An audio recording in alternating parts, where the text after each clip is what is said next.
Hello, everyone. Welcome to Mindful Monday. My name is Brenda Campbell. I'm a certified Zentangle teacher and an artist as well. And I want to welcome you to this video and welcome you to my YouTube channel. Today, on Mindful Monday, or whatever day it is you're watching, I am going to guide you through the 8 steps of the Zentangle Method of drawing. We are going to use each one of these steps to create a classical black and white Zentangle tile. I hope you draw along with me today. You don't need much, just a piece of paper and a pen or even a pencil. You don't have to do all of the steps if you don't want to. Just the process of slowing yourself down and drawing some repetitive lines, some patterns, will help to give you some zen and some mindfulness, which is really a powerful thing. So I hope you do take an opportunity to draw with me. Today I'm going to be using a Micron 01. It is a Sakura black Micron 01 pen. And this is a really nice pen. I love these pens. We're also going to use a pencil. Any pencil will do. And I'm using a tortillon, which is just, it's like a bunch of paper rolled up and comes to a point. I just use this for blending out the graphite. You could also use a blending stump. These are things you can buy at the art supply store, or even your local craft store may have some of these things. And I'm also using a 3.5-inch Zentangle tile. From Zentangle Incorporated, and you can get products from them, all of these products in fact, at zentangle.com. So the first step of the Zentangle method is gratitude and appreciation. And I like to take my followers on a little journey and do a little breathing exercise before we begin drawing. So if you want to join along, just find yourself a comfortable seat in a comfortable position. You can keep your eyes open or closed, whatever you're comfortable with. And we're going to start with just taking a few deep breaths, breathing in slowly and deeply.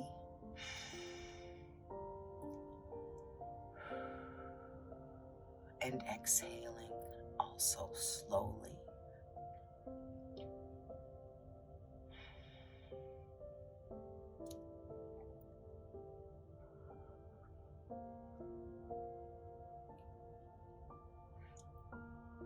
With every inhale, straighten up a little bit, get a little bit taller and alert, a little bit more alert. And with every exhale, just let go of any tension. Relax your face, relax your neck and your shoulders. And just let your breath fall into its natural rhythm. And take a moment to think about something for which you are grateful. Just grab onto that first thing that popped into your mind and hold it in your heart and really try to feel that gratitude. What does that feel like? Hold on to this feeling, and as we draw today, if you find yourself getting a little shaky line, or your pen is taking your line somewhere you don't want it to go, just stop yourself, take a breath, remember that feeling of gratitude, and then you can begin drawing again.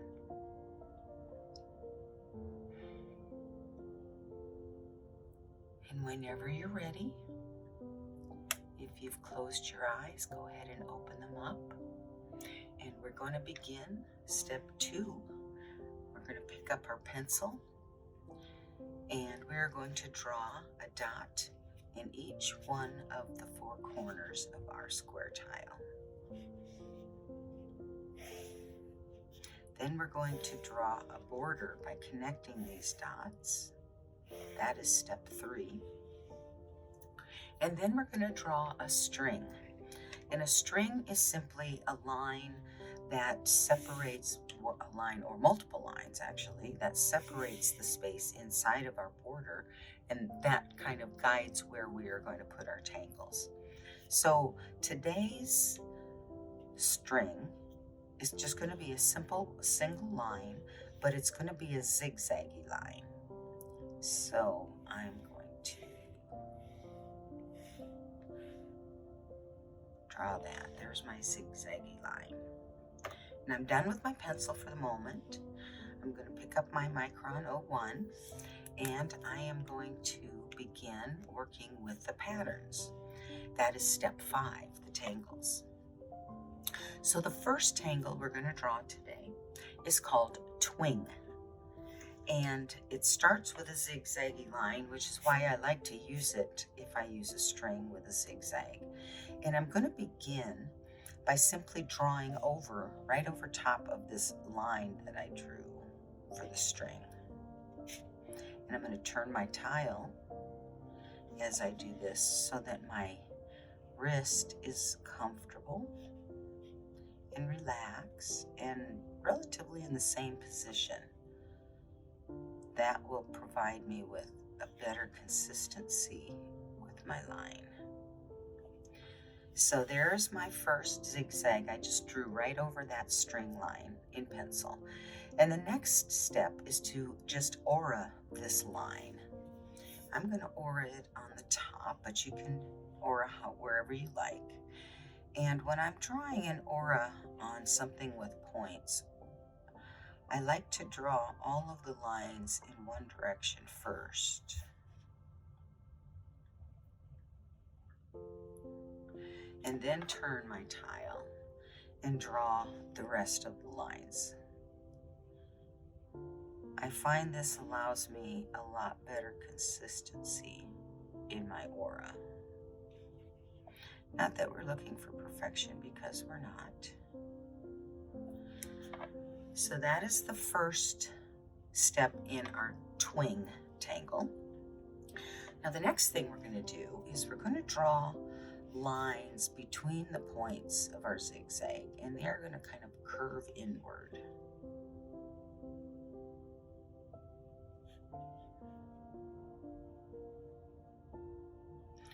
And we're going to draw this out as if this continues beyond the border, but we're stopping it at the border. And we're going to turn it around and do it on the other side as well.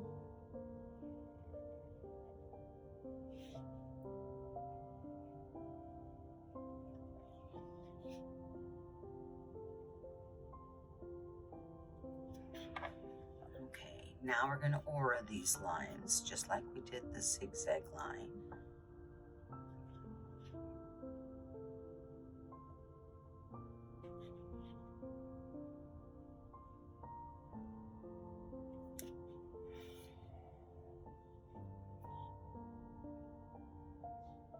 Now I'm auraing this on top, and I believe that the instructions call for it to be auraed inside, but I do not believe there are mistakes in Zentangle, so I'm going to go ahead and I believe mine will be just fine on the outside also.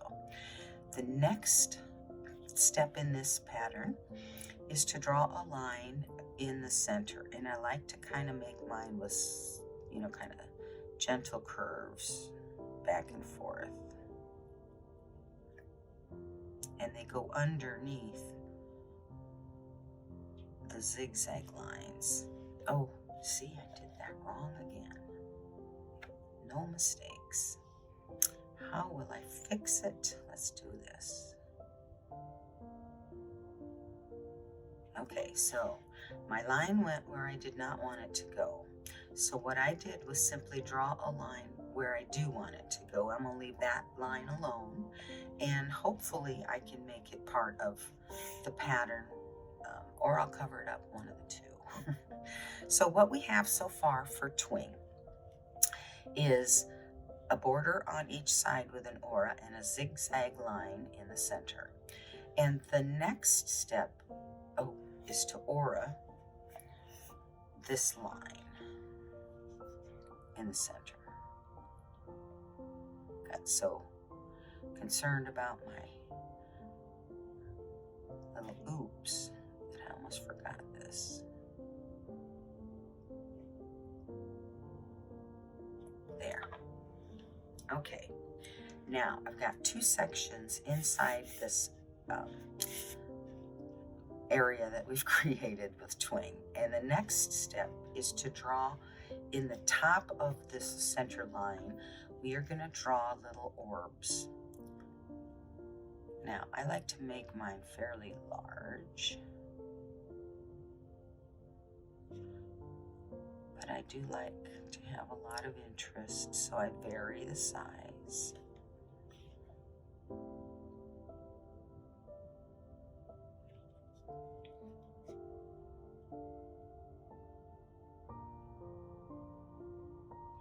And if I want, I can put one, like a half one, towards the edge. Now I'm not overlapping these. I'm simply drawing them side by side. And if it's big enough to come around to the next section, I can draw it like it's drawn underneath, but I don't have to. I will here. There. That's really just to give it some interest.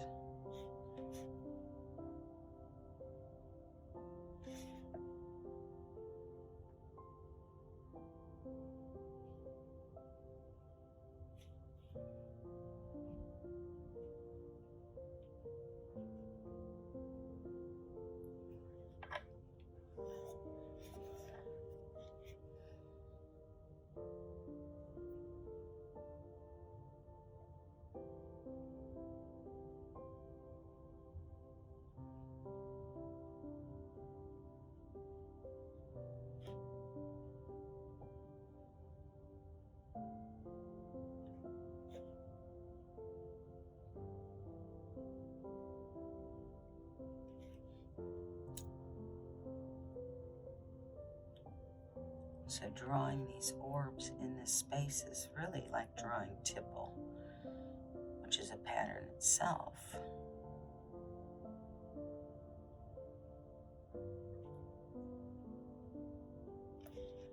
But it's a nice way to add texture and just kind of fill an empty space like in this pattern. Okay, so I have the top section all filled in with my orbs. I'm going to leave that for now, and we're going to move to the bottom section. Now the bottom section is simply just drawing a bunch of lines in this space.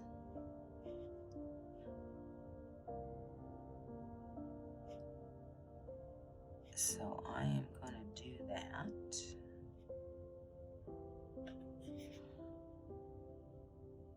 And I'm going to just draw right over top of this mistake I made, as if it isn't there.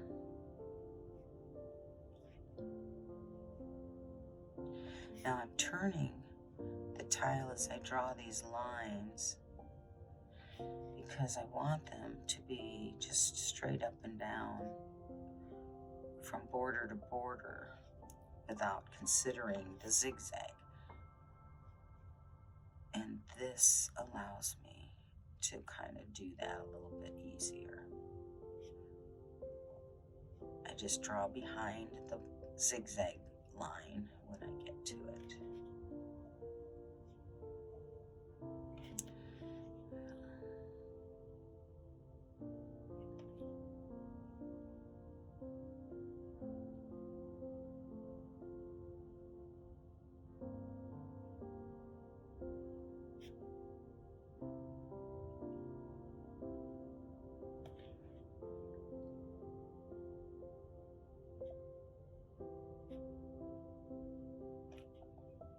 I'm making my lines here relatively straight, but if you want, you could like waver them a little bit, make them a little shaky. That would add a little bit more interest perhaps. But I'm trying to keep mine simple. Okay, that's all there is to twing. So we're finished with that tangle. And we're moving on to the next tangle. And today we're only going to use 2 tangles, so this will be our last one as well. This pattern is called oof. O-O-F, oof. And it is a kind of a grid pattern. It's a grid pattern where we're using little diamonds to kind of seed our grid, if you will. And I am going to kind of estimate here where the top and the bottom are. I want to put another one in between. So this one would be behind twig, but this one is right there. Okay, now I go to the other side and I try to do the same thing.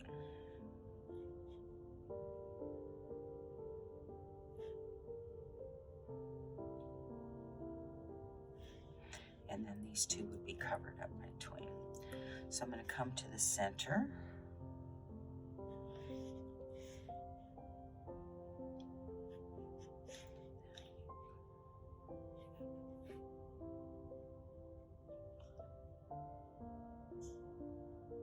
Okay. And then another column or row between.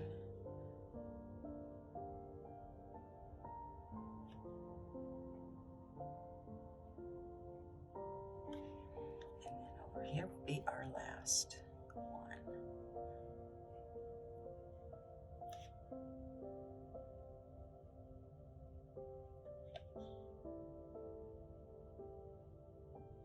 Now my little diamonds are all different sizes.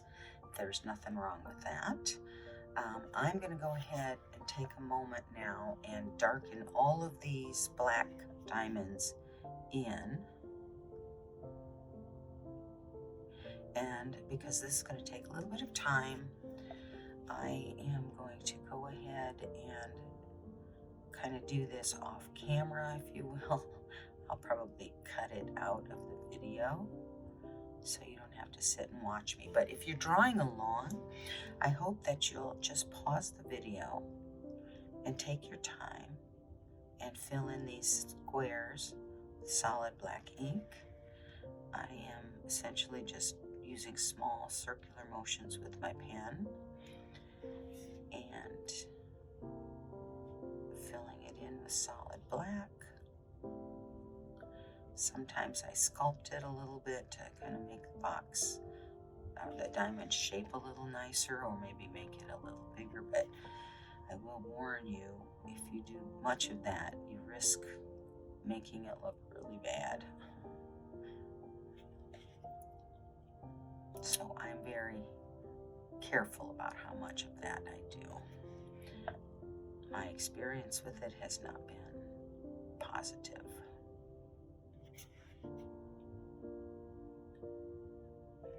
Okay, so I'm going to go ahead and fill these in.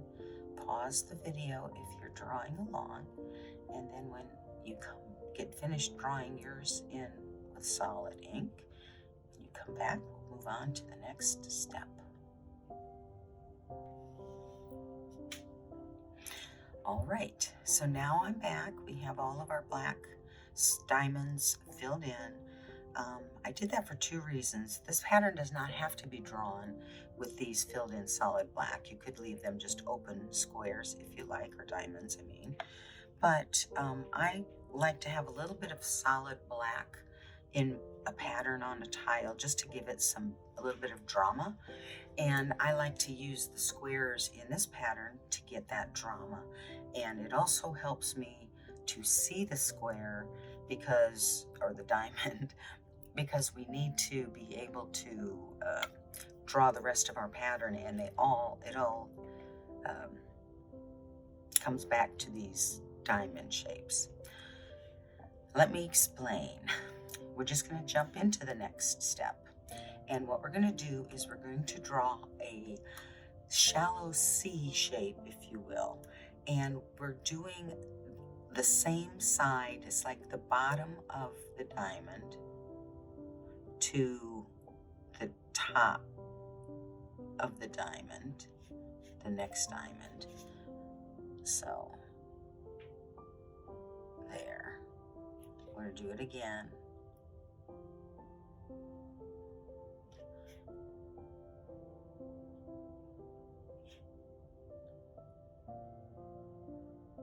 Okay, now we'll come down to the next row, do it again.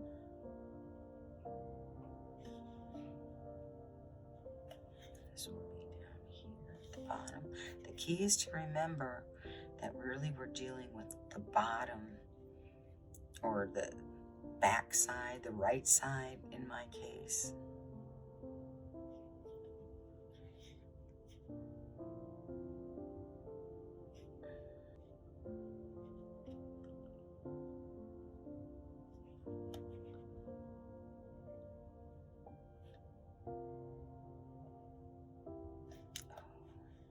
That one missed by a little bit, but that's okay.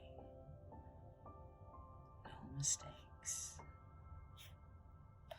Okay, so I think we have everything done we can do in this direction. Now we're going to turn it 90 degrees and do the same thing. Bottom point to the top point, bottom point to the top point, top point.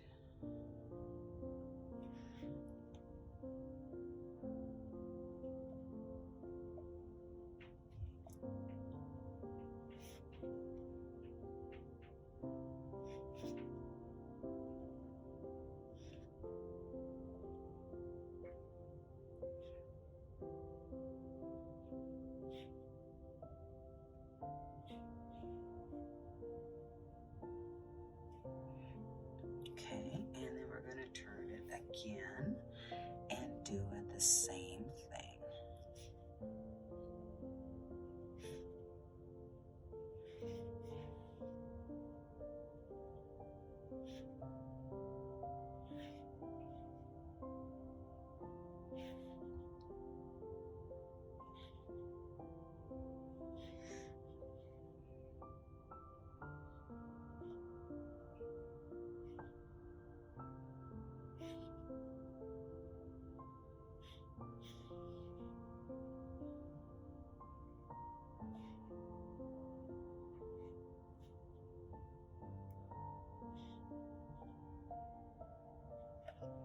And turn it one more time, and this should finish it off.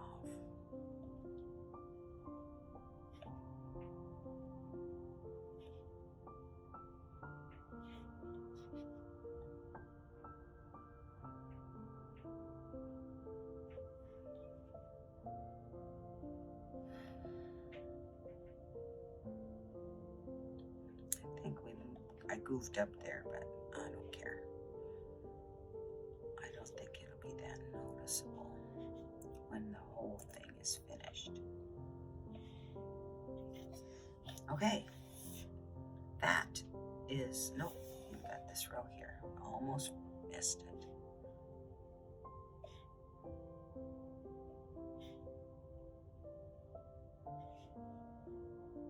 Okay.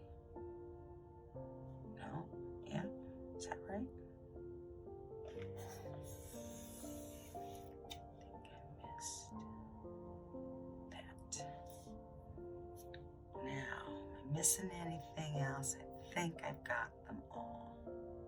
I got a couple little goof ups, but like I said, it will fall away, I think, when we do our shading.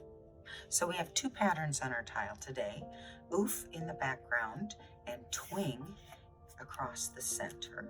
I'm going to put my pen away. Now we're going to start working with our shading. So I'm going to start with twing, and I am going to begin by, I guess I'm going to put a little line of graphite under this curvy line that goes down the center. I'm going to start with that. And then I'm going to draw a little line of graphite on the underside on the left of my zigzags. Now, I could do both sides, and I may, but for now I'm going to start with that, and we're going to see how that goes. Next, I'm going to draw a little bit of graphite underneath this bottom aura, because this twing pattern is on top. Graphite on this side of the zigzag. And then I'm going to get my tortillon. I'm going to start with the middle line. And I'm just small circular motions, blending that graphite, kind of pulling it away from the edge being under the bottom line of our aura center line.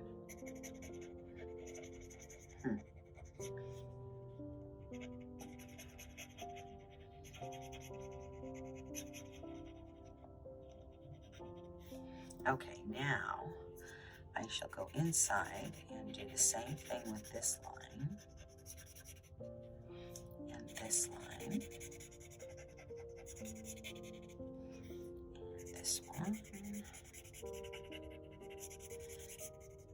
There are so many different ways that you can shade tangles, and whenever you're watching one of my videos, you're only seeing my single version for the moment. Sometimes I draw things different. Depends on my mood, how I'm feeling, and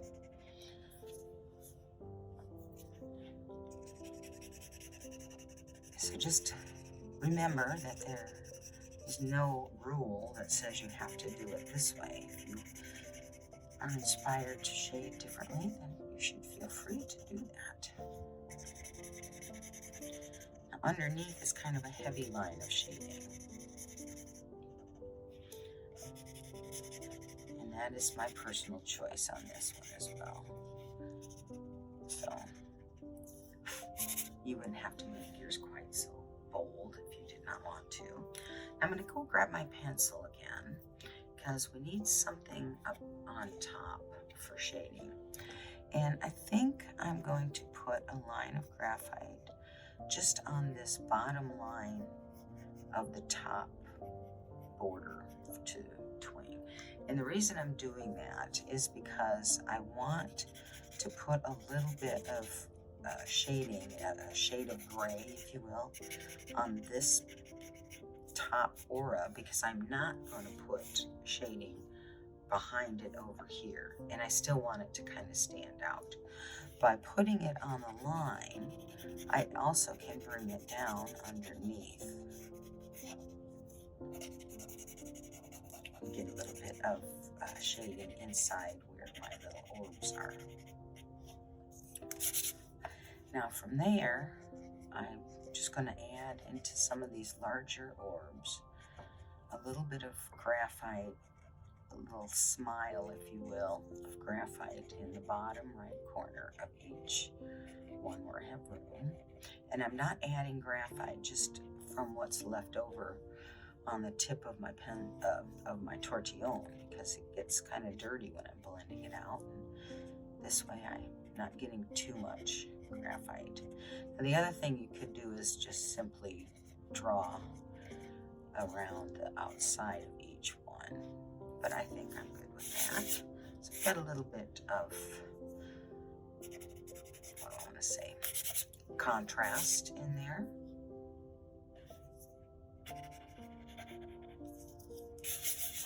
Okay, so I think I'm done shading twing, and now I'm going to get my pencil again, and we're going to shade oof. This is going to be super simple because I am only going to add a little bit of graphite in each one of these little seed, rice type shapes, seed shapes. I'm not sure what you want to call them, but I think you kind of see what I'm doing. And I'm just lightly adding a little bit of graphite. We don't need much. And I'm going to blend that out. And that will give us a nice little contrast to our oof pattern.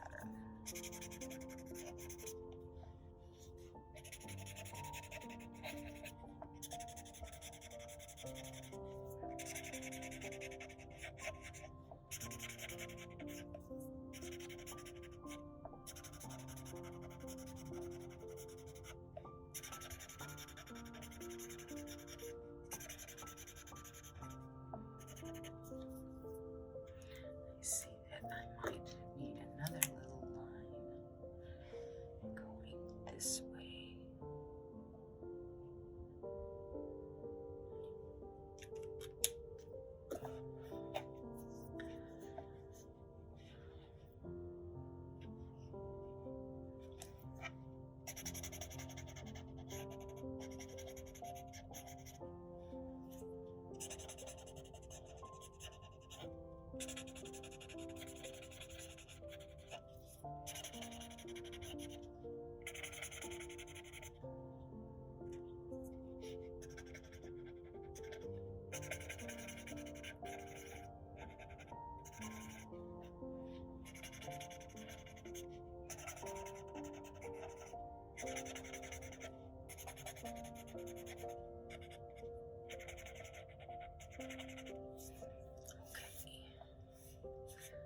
There is our tile. I think I might blend this out just a little bit more. I'll put my tortillon on its side, try to get a little bit more of that blend out. You might want to be careful rubbing your tortillon over these solid black squares because it can kind of mess things up a little bit. You can tear up your tile a little bit with those spaces, but I don't worry too much about those things. That is step 6, shading. Now we are going to do step 7, which is in our pen, we're going to draw our initials or our chop on the front, and then we're going to sign it on the back. But I am going to put my chop here. I'm going to put it down here in this little oof section in the center.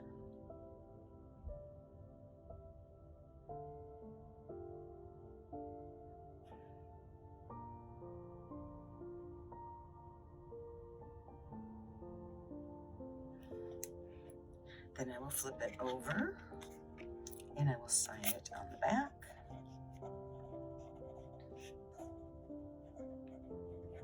You can date it if you like. I am going to simply list our patterns.